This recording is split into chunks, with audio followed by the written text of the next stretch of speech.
Hey everybody, welcome again, and this is the part 3, or actually the 4th video in the series of 6 videos that we're doing on how to get your the essential factors to get your business to show up on Google.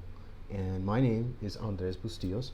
I'm the Senior SEO and Digital Marketing Consultant, or Senior Digital Marketing and SEO Consultant, however you want to switch that around, here at SEO Digital Partners. And what I'm doing today is I am going over the essential factor number 3. Now, we went over on our second video, we did make sure that your technical SEO is up to speed or up to SEO best practices. Our second or third video actually was up to make sure that your on-page SEO is up to best practices. So this is the third essential factor. We've got 2 more to go. And what we're talking about today is content, right? Content. It's the text and the content assets. All right, and we talked about content assets in one of our other videos, and that was basically your videos, images, PDF files, GIFs, anything else that is engaging or that is part of your page that a website visitor sees. All right, so this is all related to that.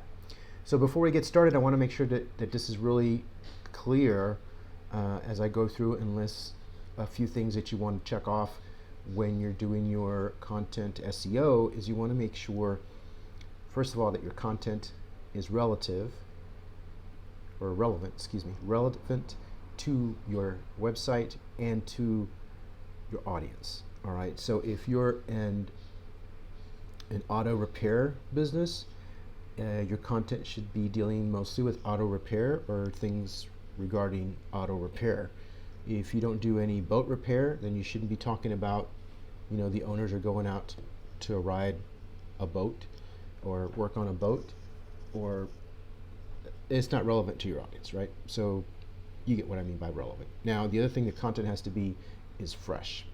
Fresh meaning it's not right off the butcher block, but we're talking about fresh as in recent information. So don't use information or data that's a little too dated, okay? No dated data. All right, so with that in mind, the first thing that we need to focus on with our content SEO is we want to go through and do some competitive research. Now, there's several tools out there that you can use to do competitive research, SEMrush or SMrush, Ahrefs. You can also do the Moz tools are out there, all kinds of tools. You can just Google that and kind of see what's available. That's a free tool for you to use. And what these tools are going to do is they're going to probably list some competitors that they feel are relevant to your business, but not necessarily are relevant to your business. You have to kind of make that judgment call. So you may want to consider doing research on your competitors and just kind of plugging in their websites and see, number one, what sort of rankings they have. So are they showing up on page 1? Are they showing up with certain topics? Are they showing up with, a lot of links on their website, on the web pages? Or are they just, kind of just not putting a lot of links and not a lot of images? So maybe that's your industry where you don't have to necessarily put a lot of images on your web page. Medical pages are like that quite a bit. Don't need a lot of images unless you're doing a diagram or some specific medical term that you need to define with a diagram or an image.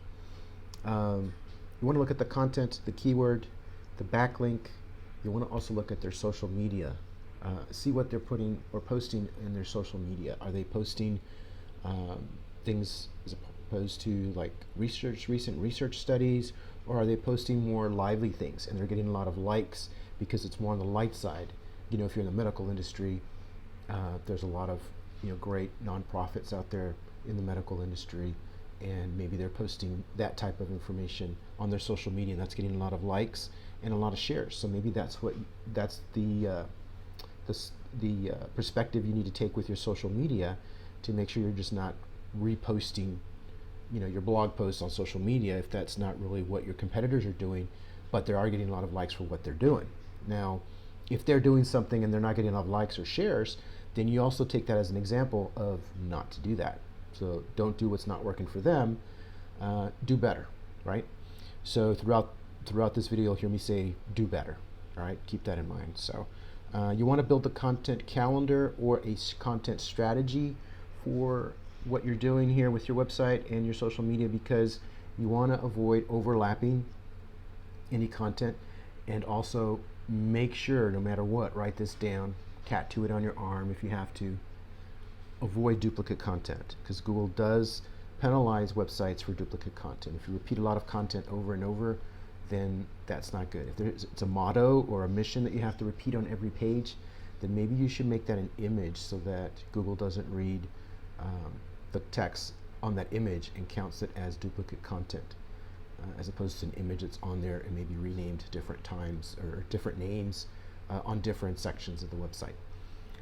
You want to make sure also to, by checking the strategy and checking a calendar, you draw a checklist. Okay, these are the topics we've covered this month. You can also kind of lay out the lay of the land for upcoming months, as opposed to waiting until the month is here for Cancer Awareness Month or something like that. You can start planning ahead. So that's the advantage of having a content calendar as you're comparing what your competitors are doing. Then you can do better than that. Don't do what your competitors are doing, right? Because you want to be better than that. All right, so let's move up to the next thing that we should focus on here with content. And what I want to recommend for you to that your business shows up on Google is Google search result research. So these are the SERPs, all right? So you actually go onto Google and do a search for whatever you think you want to have your business show up on, or you want your social media posts to show up for, or whatever. So going back to the medical example, say that you're a dentist, all right? And as a dentist, you want to show up for dentures because you're focusing on patients that need dentures. So your specialty is dentures and implants. So you're probably going to do a search for affordable dentist that does dentures, or affordable or Medicare dentist for dentures, or be creative. Think like your target audience is thinking, and try to see what your competitor is doing in that realm and do better. All right, do better. All right. So what you're looking for here with the search results is you're going to see what competitors show up on page 1 and page 2. Why look at page 2? Nobody looks at page 2. Well, you're going to see what not to do. So you can even look at page 3 and 4 to make sure that whatever your content is being developed, it doesn't look what's on page 3 and 4, because obviously that's not working, right, for your competitors. So yeah, they're still competitors even though they're on page 3 and 4, but you want to be a competitor that's on page 1. So you want to see what your page 1 competitor is doing and do better, right? Okay. All right, so that's our Google search research, which is the SERPs, right? You want to make sure that you know what's going on live in the SERPs. And then finally, you want to do some keyword research. Now you're gathering all this information, maybe put it in a spreadsheet or in a Word doc or something.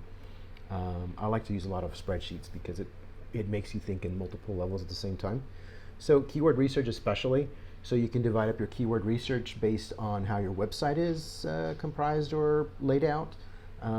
If your website is laid out with top categories, and maybe that will be your keywords for your top categories are on one page, and then your keywords for your subcategories are on another spreadsheet, on another tab in that same Excel spreadsheet. But you need to get this organized, and the reason for this is you don't want to over-optimize one keyword and then you miss an important keyword, right? Kind of like with content. If you start writing content for a specific subject, you want to make sure that you don't leave out a topic or any content that is important and maybe your competitor is not ranking for. So there's an opportunity. There's a content gap or a keyword gap that you can capitalize on by optimizing for it and building content for that. And then of course you want to make sure that you look at various metrics for the keywords and use various tools. You don't want to use the same tool. A few years back, almost everyone was using just the keyword planning tool in Google Ads or Google AdWords. There's so many tools out there for keyword research. So just use a variation of those. Look at different metrics. Don't just look at search volume, because search volume tells you, yeah, there's search for this keyword, but is that really your target audience? Is that a difficult keyword?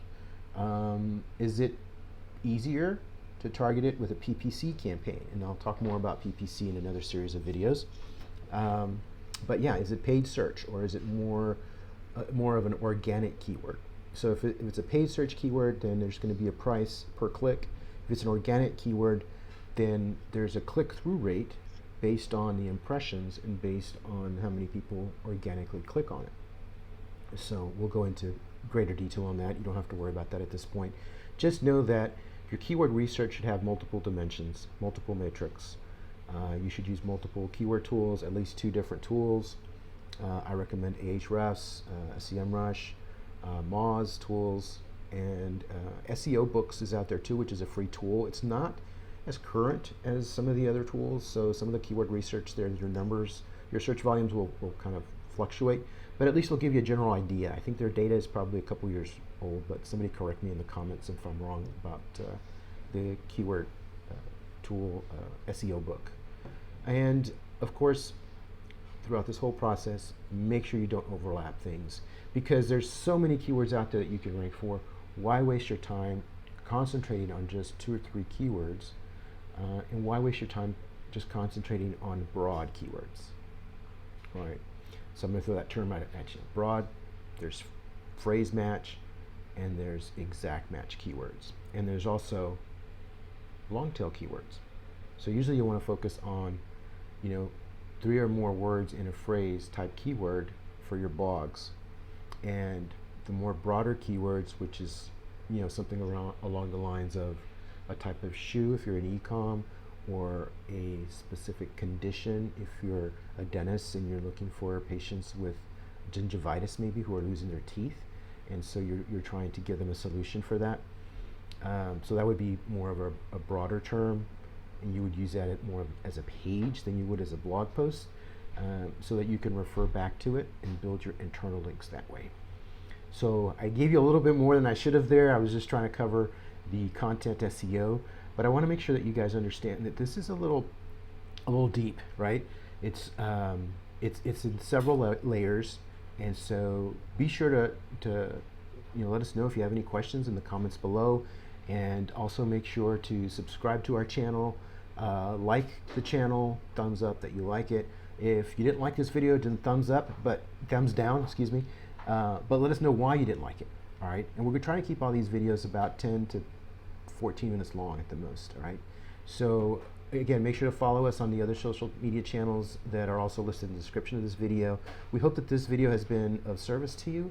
And once again, this is SEO Digital Partners, and I am the Senior Digital Marketing and SEO Consultant with them. And I want to let you know that we are here to help. Happy SEOing, happy digital marketing, and remember to always do better than your competitor.